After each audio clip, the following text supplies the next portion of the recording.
to another episode of Simple Thoughts. In this episode, I'm going to be talking about a thing that's been on my mind for a minute, but I felt like I couldn't get the words correct to be able to say what I mean about it. It's a very kind of hot button issue, kind of, honestly, and within recent news of certain things currently going on, it felt like the right time to really talk about this. Or more or less, I wanted to talk about this, but certain events recently have kind of changed up things a little bit. It's mainly something that has to do with race, particularly in voice acting. Now, there's been this big contention as of late when it comes to voice actors having to play certain roles. And so there's been a bit of a back and forth constantly whether or not black people should have to play the characters of their race or not. And the biggest thing is that nobody's coming at this with a very nuanced position. And so I'm pretty much trying to be the one to come in with that. I'm hoping, at least. A lot of people, particularly, let's face it, racist people, the biggest thing they try to say is that they think, it's voice acting. Nobody should care about the race of the actor as long as they're really good in the role. And here's the thing, there's sort of some nuance to that, but let's face it, the racists who say that, they're racist. They say this because they want to mask something about themselves, because they know it's like, you saying that it feels wrong. You're not in it with any good intentions, and they're not really in, and they overreact to certain things, obviously. So the nuanced way to look at this is that my takeaway is that people of color in general, voice actors, should be getting more opportunities, obviously, in these roles and such. And it's okay for people to play, honestly, any character of any race. But the thing is, here's the nuance part. If a character's race plays a vital part in who they are, like their arc and the story and the journey they go on, then it should be played by an authentic actor. It should be played, like, say, a black character who very much is like, they are drenched in their culture. It's wise to actually have a black character or black actor play that character, because they would bring a genuine authenticity to the role. You know what I'm saying? That's something a lot of creative projects want, is authenticity. They don't want it to just come off as just an actor trying to play a role. They wanted to feel like, no, we really got down that voice and echoed it back towards audiences. That's my takeaway from it. It's like, I think white actors can play black characters, but if it's a black character who is drenched in black culture, like that's part of their story, it's better to get a black actor for that character. But if they have no real connection to black culture, they're just kind of a black character, like this character could have been anybody, like them being black is just more like, we need some black characters. It's like, why not make this character black? Then it's like, yeah, you could have anyone play them, because it's like nothing hinges on them in authenticity too much. You could still cast a black actor if they're actually really good for the role. You could cast anybody if they're just great for the role. That's pure talent at that point that you can rely on, because it's like, you don't really need an authentic voice for that. So that's really how I coming at it from this. But recent events involving certain voice actors brought this up now in the zeitgeist. As of late, recently, Yoruichi from Bleach. Originally, she was played by a white voice actress in the original run of the Bleach anime series for the English dub. And at no point nobody cared, because ultimately Yoruichi is one of those type of characters who it's like, you are black, but there's no big cultural thing to it. That's, she's one of those characters, like, anyone could play her, it wouldn't be bad. So originally, the white actress who played her, Wendy Lee, if I'm correct, her name is, she played Yoruichi originally. And then when Bleach came back to finish off the series, with the final episodes and such, they decided to recast Yoruichi. In fact, they tried to recast a bunch of characters of different ethnicities. They wanted to have the proper actors for them.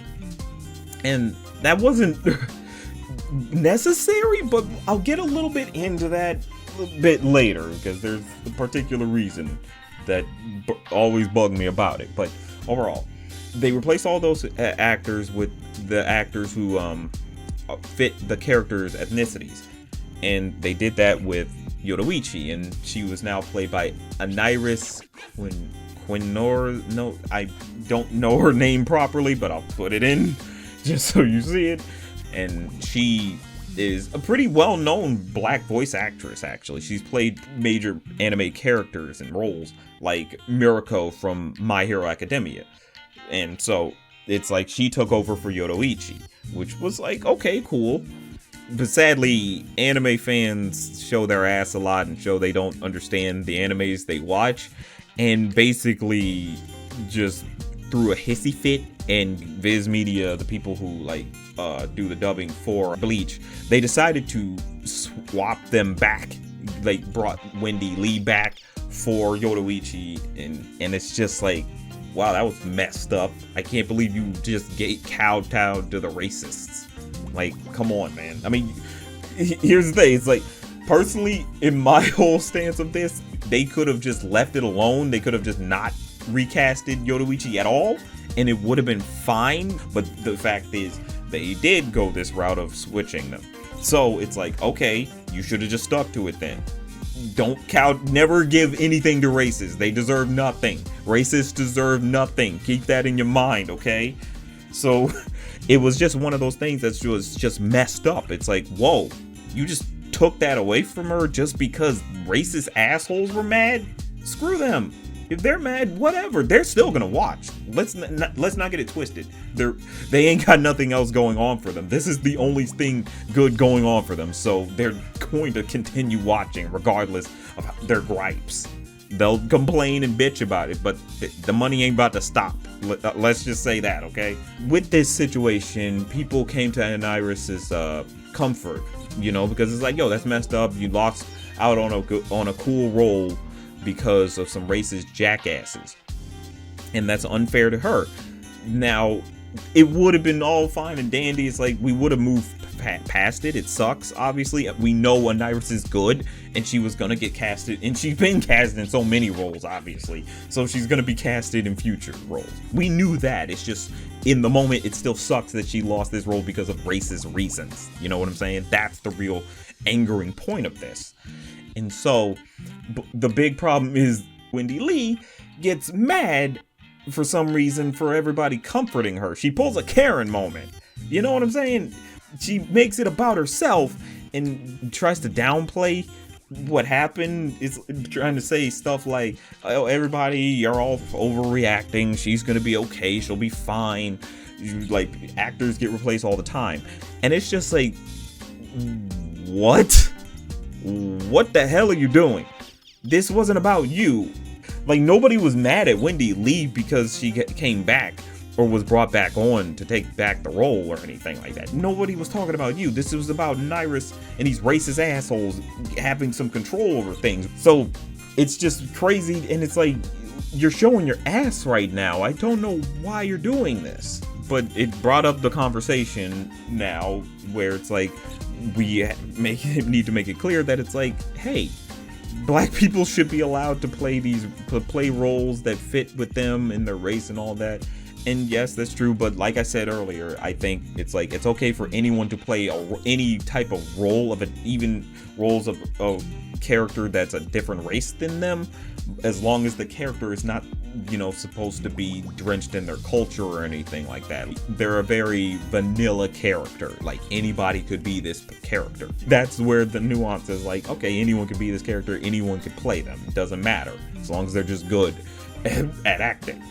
But the characters who it's like their race plays a big role, it's like, it makes sense to have those actors for those. But it really, this whole thing, a lot of this really stemmed from a big problem that started back in like 2020. And really, it's annoying because it kind of started from something that had nothing to do with voice acting in the first place. But the reaction was really the problem. Like, all of this was literally brought on by white guilt.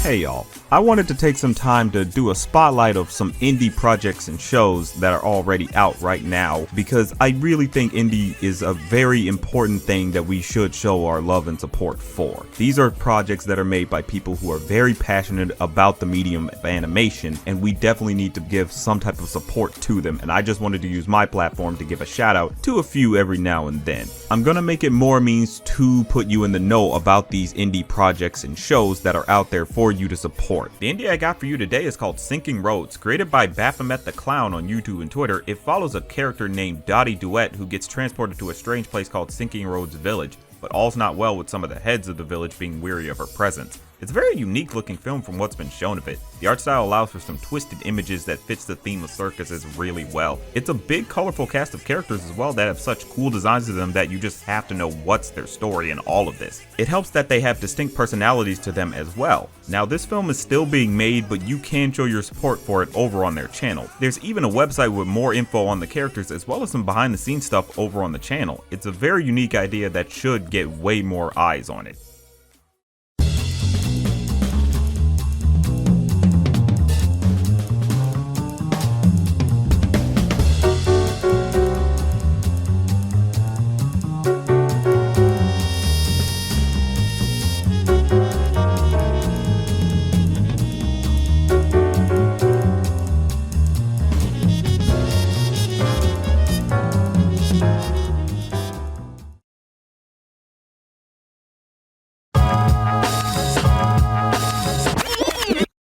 So in 2022, a man by the name of George Floyd was brutally murdered by the police in cold blood, with them kneeling on his neck for about 9 minutes.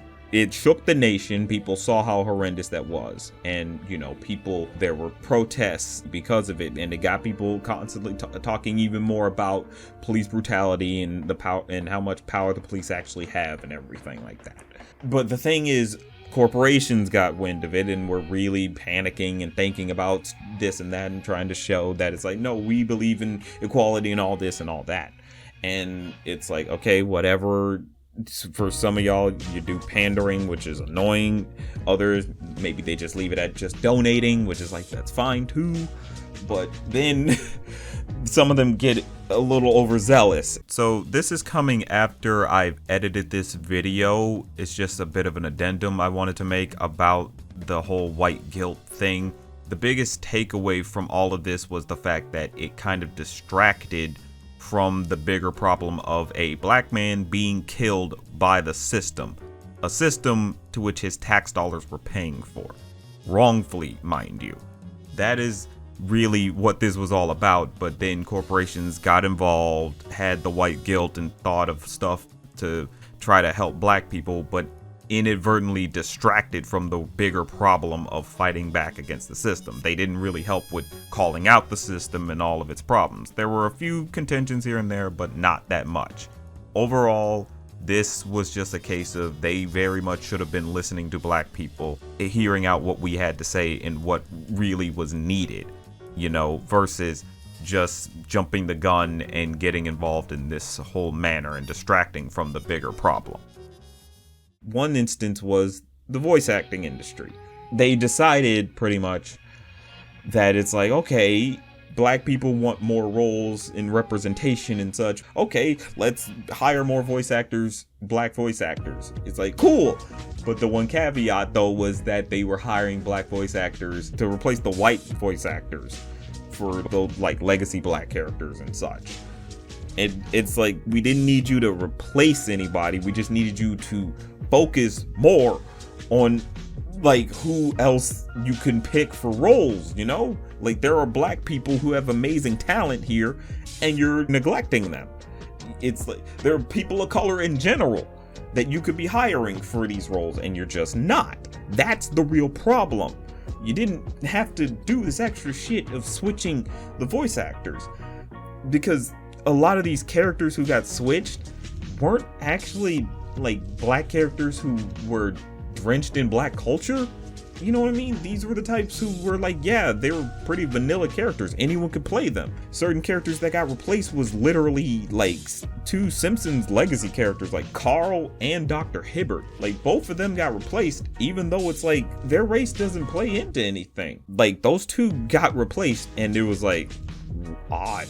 And when they did get replaced, for some, the voices work fine. Others, it's like, okay, they kind of just went with anyone, didn't they? Like for Dr. Hibbert, he's voiced by Kevin Michael Richardson. Love Kevin Michael Richardson to death. He's a great voice actor, but he has a very distinct voice that's like, oh, like when I hear it, I'm thinking, that's Kevin Michael Richardson doing a great job playing the role and getting across the emotion and everything. It's just, I know who that is. And so with Dr. Hibbert, he was voiced by a white guy. That voice was a distinct voice for Dr. Hibbert. So once you get to Kevin Michael Richardson, it's like, oh, it's Kevin Michael Richardson voice now. That feels weird. You're not going to get used to it if you're a major Simpsons fan. If you're just coming in now, it's not going to mean anything. You'll probably get by just fine. It's like, okay, that's just how he sounds. But it is jarring. It's a very jarring change. You know what I'm saying? So that's just kind of that thing. And then the same thing with Carl, but now they kind of want to tell some black stories with Carl, like most recently with the new voices. And I'm like, okay, I mean, that's not bad. I ain't hating it. But this was just a thing where it's like, you guys overdid it. You didn't have to do any of this, like, at all. And the thing is, like, most people didn't really think too much about this, because it's like a lot of people recognize that it's not like that character really was deep within that culture of theirs that they're supposed to be a part of, you know? Like, take for instance Steven Universe. Connie, I just recently found out she was not voiced by an Indian actress. She was voiced by a non-Indian actress, you know? That was like, oh wow. And Steven Universe recently ended. It was like 2020 when it ended. So it's like, oh, nobody cared, because it's like they never touched upon her Indian heritage or anything like that. Like, that was never a point of contention for her or conflict or anything. So it's like, oh, we can kind of move past it. With this whole new thing of trying to get more people of color actors, we did see a surgence, because beforehand we didn't have that many black voice actors. I know we have Ron Funches, Aniris, like I mentioned, Zeno Robinson. We're finally getting more black voice actors, and that we can recognize and be like, oh, I know that voice. Zeno Robinson's big time on that case. Like, every time I hear his voice, I'm like, oh, Zeno, there he is, he's cool. Like, and the big thing with Zeno is on Owl House, he voiced Hunter, who is very much a white character. Straight, plain and simple. Every other character was like kind of racially attached to their actor, kind of like Luz was.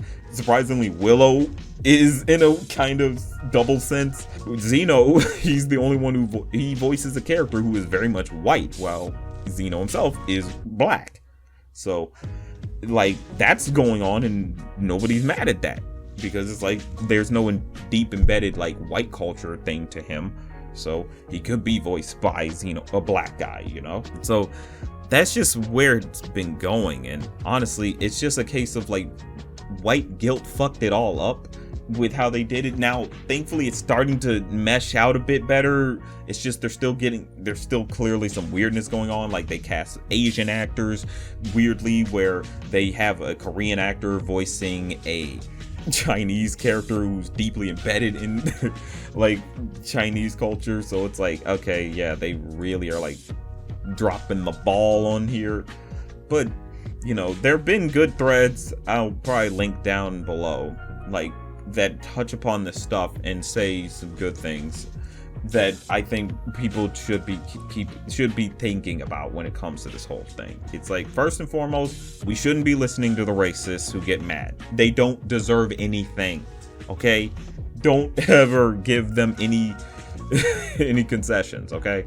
I do want to say we do need to focus a little bit more on just getting more people of color in this industry, like focusing on new talents that exist out there, because they've always existed. They just sadly get ignored and are not offered any opportunities to be able to be heard.